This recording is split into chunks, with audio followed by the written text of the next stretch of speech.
Peringottukara GHSLPSൽ SSK പദ്ധതിയുടെ ഭാഗമായി pre school വർണ്ണക്കൂടാരവും smart class റൂമും ഉദ്ഘാടനം ചെയ്തു.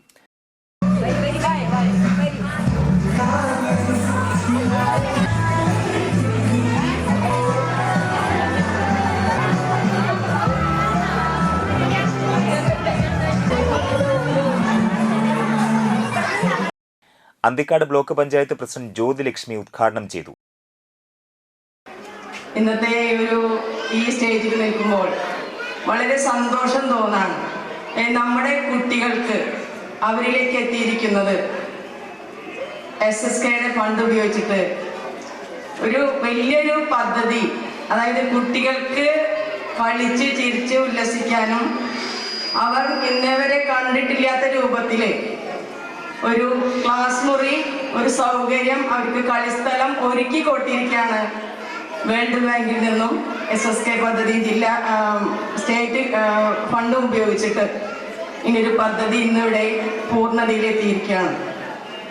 ഇതിൻ്റെ പിന്നിൽ പ്രവർത്തിച്ച എല്ലാവർക്കും വലിയൊരു അഭിനന്ദനം അറിയിക്കുകയാണ്. എന്തായാലും നമ്മുടെ കുട്ടികൾ ഇങ്ങനെയുള്ള സൗകര്യങ്ങളിലൊക്കെ പഠിക്കുമ്പോൾ നമുക്കത് അഭിമാനത്തോടു കൂടി നമുക്കത് ആ പദ്ധതിയെ നമുക്ക് വരവേൽക്കാം. എനിക്ക് വരുന്നത്, ഞങ്ങളൊക്കെ ചെറുപ്പത്തില് ഒരു അടിസ്ഥാന സൗകര്യങ്ങളില്ലാതെയാണ് പഠിച്ചു വന്നിട്ടുള്ളത്. അന്നൊക്കെ ഗവൺമെന്റ് സ്കൂളുകൾ ഉണ്ട്, പക്ഷെ കുട്ടികളില്ല. ആ ഒരു രീതിയിലാണ് അന്നത്തെ നിലവാരത്തിലുള്ള ഗവൺമെന്റ് സ്കൂളുടെ പ്രവർത്തനങ്ങൾ ഉണ്ടായിരുന്നത്.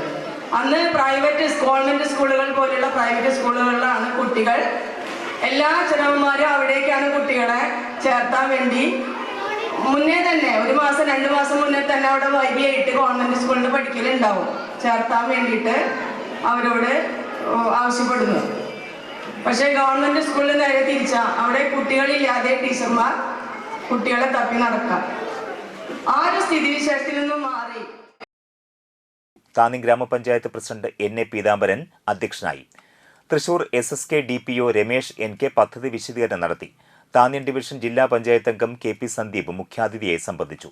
പഞ്ചായത്ത് വൈസ് പ്രസിഡന്റ് മീന സുനിൽ, വികസനകാര്യ standing committee chairman KR Pratheesh, ക്ഷേമകാര്യ സമിതി ചെയർപേഴ്സൺ ഷാനിബ നൌഷിൽ, ആരോഗ്യ വിദ്യാഭ്യാസ standing committee chairman MK Sivaraman, block panchayat അംഗം MB സുരേഷ്, ചെയർപ് AEO AV Sunilkumar, school principal Bindu PS, പ്രധാനാധ്യാപിക Geetha CR, PTA president Sukhendu Sen, LP school പ്രധാനാധ്യാപിക ശ്രീദേവി A എന്നിവർ സംസാരിച്ചു.